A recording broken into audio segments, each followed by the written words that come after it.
www.alexjonespodcast.com. Exactly. And, it was 12 against 1. I counted 12 guys at one point surrounding my car. So, literally, I counted. Yeah. And it's on my camcorder. I had a camcorder with me, but, of course, they confiscated my camcorder. I still don't have it back to this day. But you were able to catch some of this on video beforehand?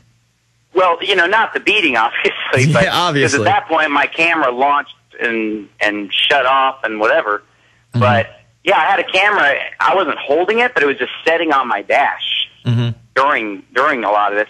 But I don't have that camera. It's a $400 camcorder. I don't have it to this day. They confiscated it from me. So let's get into this now. I'm trying to get it back. Exactly. You end up having not only get charged, I'm not sure what they charged you with, but it wasn't like obstruction of justice or assaulting a police officer, something totally and completely ridiculous? None of that, because here's the thing. That is so far from the truth. They didn't even try to accuse me of any of those things. Okay. This is what they accused me of. Failure to obey the officer's order, because he told me to open the car door. So I got charged with failure to obey the officer's order, and I got charged with obstructing the highway and this is their warped rationale. They stopped me, but because I didn't cooperate fast enough, I was the one blocking the road, even though I was asking to leave the whole time. They're charging me with blocking one of the lanes of the checkpoint. And it doesn't even end there. It's not like they. They're both misdemeanors. Yeah, and it's not like they just charge you and nail you on your way. You have to spend a night in jail. Oh yeah. First I went to the emergency room, and got 11 stitches put in my head. Then I spent the night in jail, and I don't know what's happening. I don't know when I'm going to see the judge. I'm just laying in the cell. I have no sense of time, and it wasn't until late the next morning, like past 11 o'clock, that I was hauled out before the judge, which was on a video screen. It wasn't really a flesh and blood judge that was there. So it's unbelievable. Unbelievable. So where is this at now? That's the big question. We're a few weeks down the line. They've charged you. Have you been to court since? Are lawyers talking to you? How can we help? This is a big deal. It is a big deal. And it's an even bigger deal if we just let this kind of stuff go on, because then you're encouraging it, really, if you let it happen. Where this is at is obviously I have to get declared not guilty of these 2 misdemeanors. So I have a lawyer, Mark Victor, is who's representing me, and he's a great lawyer, and so I'm very confident in him.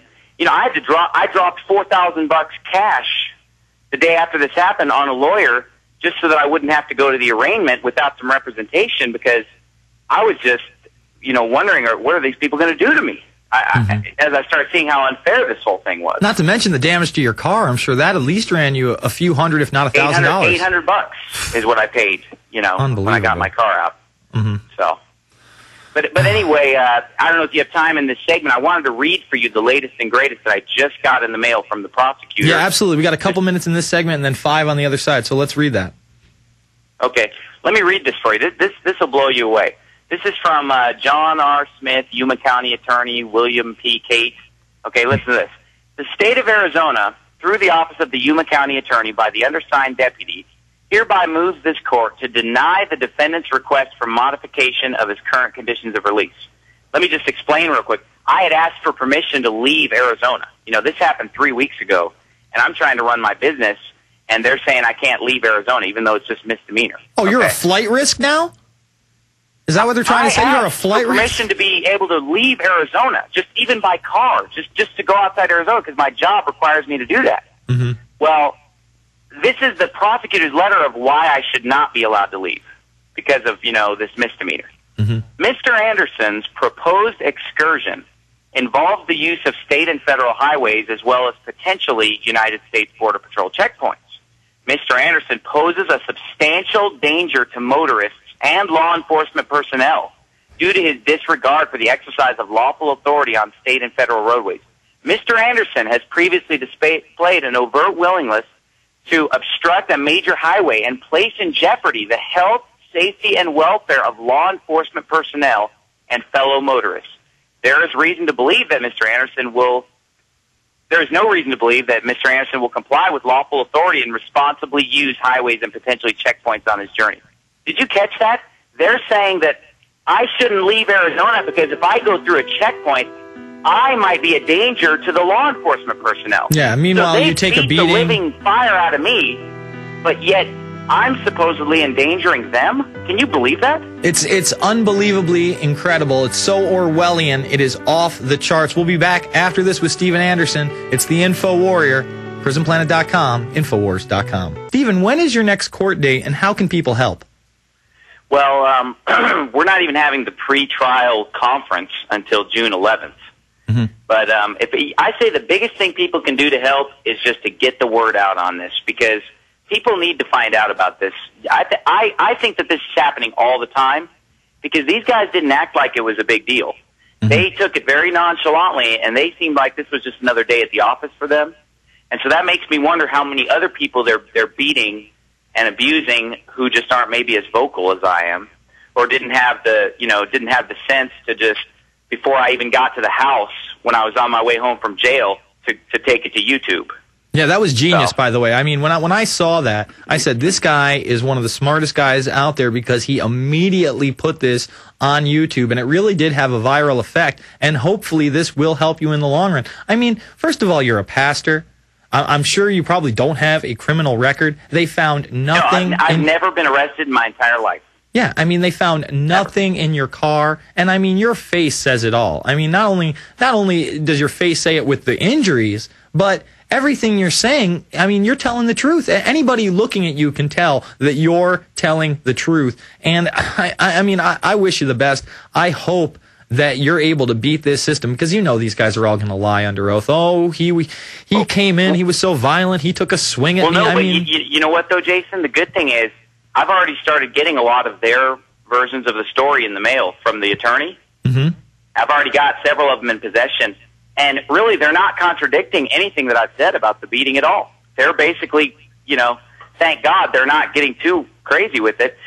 Now, they're leaving stuff out. The way they put it is kind of like this. Mm-hmm. We broke both windows at the same time. We tased them, and then we had to tase them again because they were taking too long to get them out of the car. And it's the way they tell it, it's kind of like, well, we took him out of the car, and then, boy, we noticed these big cuts on his head. But they conveniently leave out where the wounds came from, which is the hand that shoved my head into the glass. So they don't really. I think the biggest lie is the omission of parts of the story. Well, I got to ask you: are they still sticking to their story that the dog identified that you either had drugs or a body in your car? Are they sticking to that lie? Right. They're basically. It's exactly like my YouTube video. When you look at their statement, they say the dog alerted. I say it didn't, and all I did was just ask for that to be confirmed or explained to me, and they never would. Mm-hmm. And they say in their reports that they didn't want to bring the dog back out, so they didn't. So I mean, the reports substantiate everything in my video. Nothing really contradicts anything about the beating or anything. They just conveniently leave out that part. It's kind of like I was just taken out of the car and then magically all these wounds appeared on my head. They just kind of leave that part out, up to the imagination, I guess. Steven, what's your YouTube channel so people can go check out this video and others if they haven't seen it? It's S. Anderson 1611. S. Anderson SANDER 1611.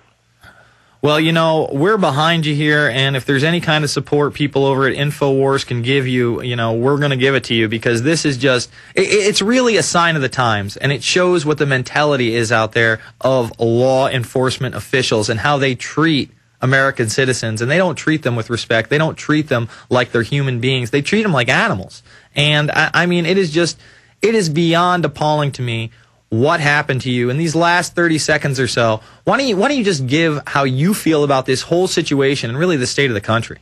Well, let me, in the 30 seconds, there's one more thing I really wanted to say, mm-hmm. and that's I did get permission from the judge to leave the state, and mm-hmm. I'm in Texas right now.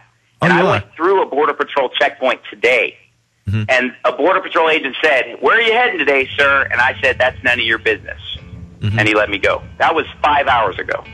Well, that's the way it should be. I mean, you obviously aren't a criminal. You pose no threat, and we wish you the best here at InfoWars, and we really hope that, well, you give us an update after that first thing in June. It's the Info Warrior with Jason Bermas. We'll be back taking your calls after this.